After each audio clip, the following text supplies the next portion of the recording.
Assalamualaikum Ananda. Waalaikumsalam, Bu. Sekarang belajar IPA kan? Iya, Bu. Sudah siap untuk belajar IPA hari ini? Sudah, Bu. Oke, sebelum kita memulai pembelajaran hari ini, kita akan berdoa dulu agar pembelajaran kita berjalan dengan lancar. Silakan kepada ketua untuk memimpin doanya. Siap, gerak. Berdoa mulai. Berdoa selesai. Apakah semuanya hadir? Hadir, Bu. Sebelum kita masuk ke materi hari ini, Ibu mau bertanya kepada anak-anak Ibu semua, minggu kemarin kita belajar tentang apa? Minggu kemarin kita belajar tentang getaran dan gelombang, Bu. Ya, benar. Minggu kemarin kita belajar tentang getaran dan gelombang. Apa itu getaran? Getaran adalah gerakan yang terjadi secara bolak-balik di sekitar kesetimbangan, Bu. Lalu, apa itu gelombang? Gelombang yaitu getaran yang merambat, Bu. Ananda semua pintar-pintar ya. Aplaus untuk kita semua. Ternyata Ananda masih mengingat semua materi minggu lalu. Ibu harap Ananda dapat mengulang kembali pembelajaran minggu lalu dan Ananda rajin membaca buku karena buku adalah gudang ilmu yang akan menambah wawasan Ananda. Sekarang kita masuk ke materi selanjutnya ya. Siapa yang tahu materi kita hari ini? Ya, Rara? Materi kita hari ini tentang cahaya dan alat optik, Bu. Ya, benar. Materi kita hari ini adalah tentang cahaya dan alat optik. Di mana tujuan pembelajaran hari ini adalah pertama, Ananda dapat mengidentifikasi pemanfaatan cahaya dalam kehidupan sehari-hari. Yang kedua, Ananda dapat menjelaskan sifat-sifat cahaya. Cakupan materi kita hari ini sesuai dengan tujuan pembelajaran kita, yaitu pertama, pemanfaatan cahaya dalam kehidupan sehari-hari. Yang kedua, sifat-sifat cahaya. Nah, Ibu mau bertanya, ketika mati lampu, biasanya Ananda menyalakan apa? Lilin, Bu. Terus apa lagi? Lampu cas, Bu. Oke, tadi teman-teman Ananda ada yang menyebut lilin, ada yang menyebut lampu cas. Kenapa menghidupkan lilin ataupun lampu cas? Supaya terang, Bu. Lalu, kenapa lilin dan lampu cas bisa membuat terang? Karena lilin dan lampu cas tersebut menghasilkan cahaya, Bu. Oke, dari jawaban yang Ananda sampaikan tadi, kira-kira apa itu cahaya? Ada yang tahu? Tidak, Bu. Nah, ternyata tidak ada ya. Baiklah, Ibu akan menjelaskan pengertian tentang cahaya. Apa sih cahaya itu? Cahaya merupakan salah satu gelombang elektromagnetik, yaitu gelombang yang tidak memerlukan medium sebagai media perambatnya. Cahaya dapat merambat dalam ruang hampa. Cahaya juga memiliki panjang gelombang sekitar 380 hingga 750 nanometer. Gelombang cahaya berbeda dengan gelombang bunyi. Kenapa? Karena gelombang bunyi memerlukan medium sebagai media perambatnya, sedangkan gelombang cahaya tidak memerlukan medium sebagai media perambatnya. Ada yang tahu kenapa langit warna biru? Iya, Wiwin, apa jawabannya? Karena memiliki panjang gelombang yang lebih pendek, Bu. Dari mana sih asal warna biru itu? Ada yang bisa jawab? Nggak ada ya? Warna biru itu berasal dari cahaya matahari.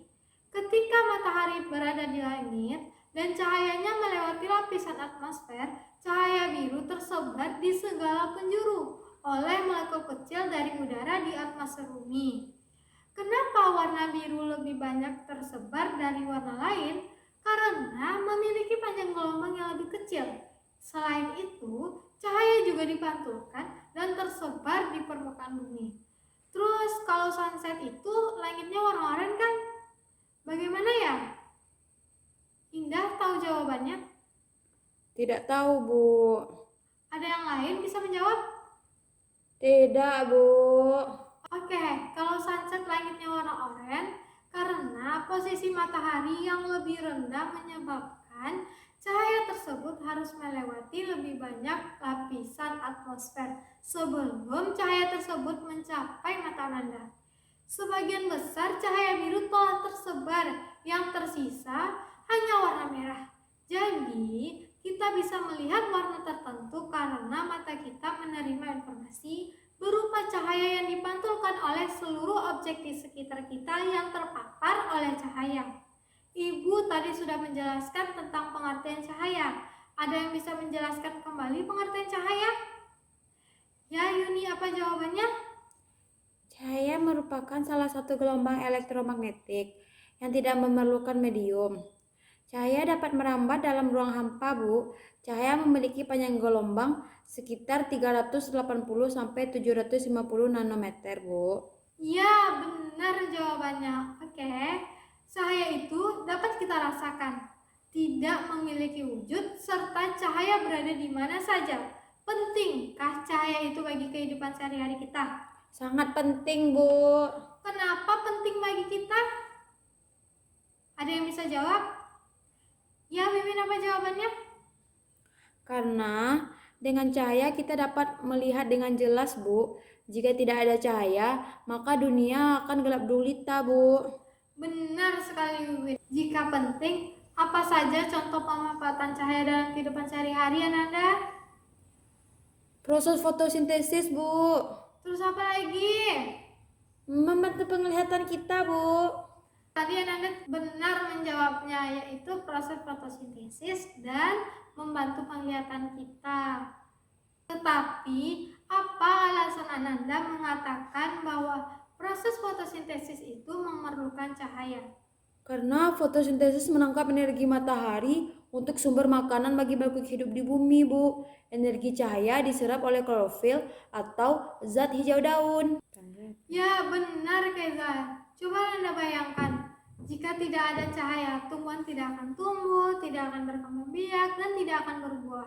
Proses fotosintesis adalah proses yang digunakan untuk tanaman, di mana energi dari sinar matahari digunakan untuk mengubah karbon dioksida dan air menjadi molekul zat gula atau glukosa yang dibentuk untuk pertumbuhan. Proses ini dibantu oleh klorofil. Klorofil adalah pigmen hijau daun yang tersebar di kloroplas.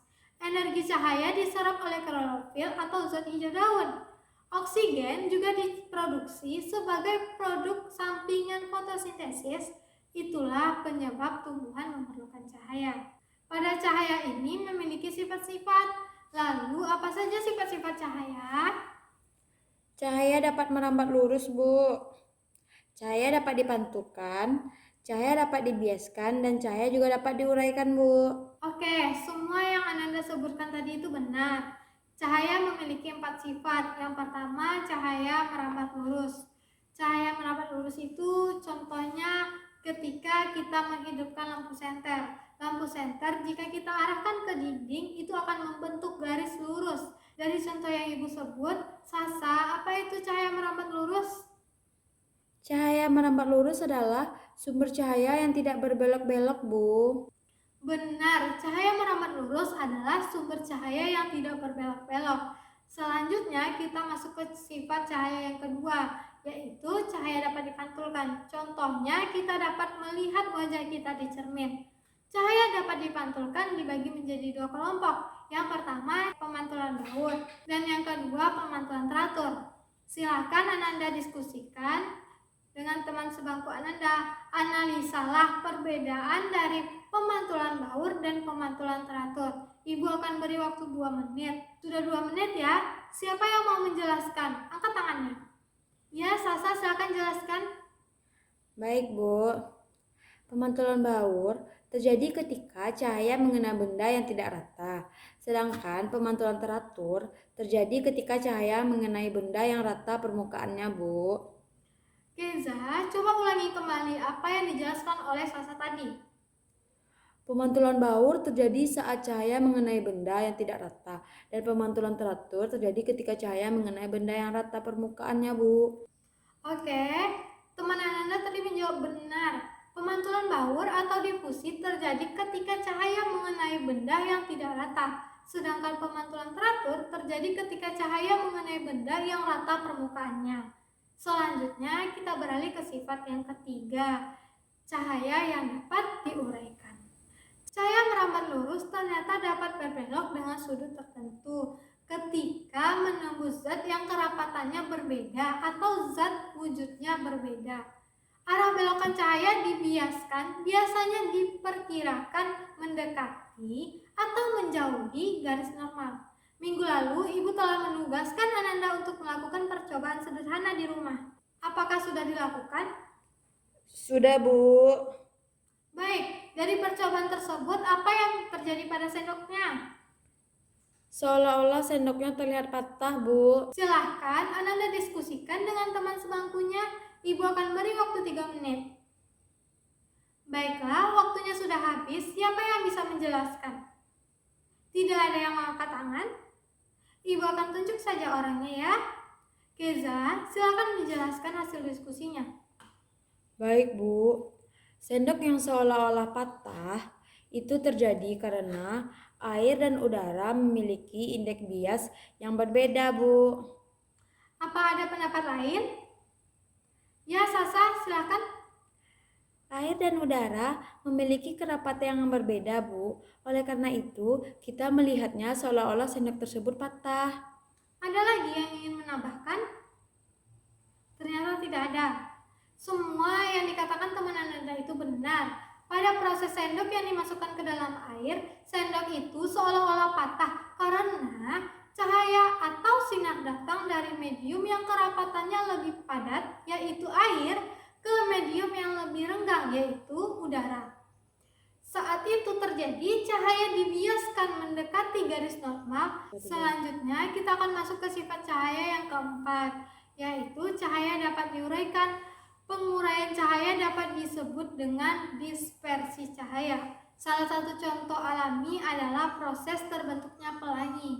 Siapa yang tahu kenapa proses terbentuknya pelangi termasuk ke dalam contoh alami dari cahaya yang dapat diuraikan? Saya, Bu. Ya, Rara, apa jawabannya? Karena pelangi terdiri dari 7 warna, yaitu Mejiku Hibiniu, Bu. Awalnya berasal dari satu warna, yaitu warna putih dari cahaya matahari. Apa yang dihasilkan matahari ini kemudian dibiaskan oleh titik air hujan dan terurai menjadi 7 warna pelangi, Bu. Ada pendapat lain selain dari Rara? Ternyata tidak ada. Apakah semua setuju dengan pendapat Rara? Setuju, Bu. Apa yang dijelaskan teman Anda tadi itu benar. Ibu akan melengkapi ya jawabannya. Kita bisa melihat bahwa pelangi terdiri dari 7 warna, tetapi warna-warna tersebut awalnya berasal dari satu warna saja, yaitu warna putih dari cahaya matahari. Apa yang dihasilkan cahaya matahari ini kemudian dibiaskan oleh titik air hujan, sehingga terurai menjadi 7 warna pelangi. Cahaya putih dari matahari disebut sebagai sinar polikromatik. Sinar polikromatik adalah sinar yang tersusun dari berbagai spektrum warna cahaya. Ketika diuraikan, kita dapat melihat berbagai warna penyusunnya seperti pelangi. Peristiwa perpaduan berbagai warna menjadi warna putih disebut sebagai spektrum warna. Setiap spektrum warna ini akan mengalami pembiasan dengan sudut bias yang berbeda tergantung dari panjang gelombang setiap warna tersebut. Pembelokan cahaya di antara warna-warna tersebutlah yang kita namakan sebagai peristiwa dispersi. Itulah sifat-sifat cahaya yang harus Ananda pahami. Sekian penjelasan materi kita pada hari ini. Sebelum kita menutup materi pada hari ini, siapa yang tahu manfaat kita mempelajari materi ini? Ya, ayo, apa manfaatnya? Baik, Bu. Dengan adanya cahaya, kita dapat melihat indahnya ciptaan Tuhan. Mulai dari wajah teman-teman, berbagai jenis bunga dan hewan, pemandangan alam, atau lukisan yang dibuat oleh sang seniman, Bu. Oke, Ibu akan memperjelas sedikit apa manfaat kita mempelajari materi hari ini. Manfaatnya adalah kita lebih banyak bersyukur kepada Allah. Di dalam kehidupan sehari-hari, manusia tidak akan terlepas dari peran cahaya. Karena cahaya dapat membantu manusia untuk melihat, meskipun manusia mempunyai sepasang mata. Namun, jika tidak ada cahaya, maka objek tidak bisa terlihat dengan jelas. Kesimpulan pada pembelajaran hari ini, yang pertama, ada pemanfaatan cahaya dalam kehidupan sehari-hari. Ada proses fotosintesis dan membantu pada proses penglihatan kita. Yang kedua, sifat-sifat cahaya ada terbagi 4. Yang pertama, cahaya merambat lurus. Yang kedua, cahaya dapat dipantulkan. Yang ketiga, cahaya dapat dibiaskan. Dan yang terakhir, cahaya dapat diuraikan. Terima kasih untuk semangatnya hari ini. Ibu sangat senang sekali mengajari kelas ini. Semoga Ananda kedepannya lebih semangat lagi belajarnya ya. Untuk tugas hari ini silakan kerjakan soal di papan tulis. Dibikin soalnya, Bu. Ya, bikin soalnya Ananda. Jika sudah selesai, kumpulkan ke depan latihannya ya. Dan untuk tugasnya di rumah, kerjakan soal LKS halaman 34, objektif dan esai. Minggu depan dikumpul, karena minggu depan kita akan melanjutkan materi tentang cermin dan lensa. Sampai di sini dulu ya Nanda. Ibu ucapkan Assalamualaikum warahmatullahi wabarakatuh.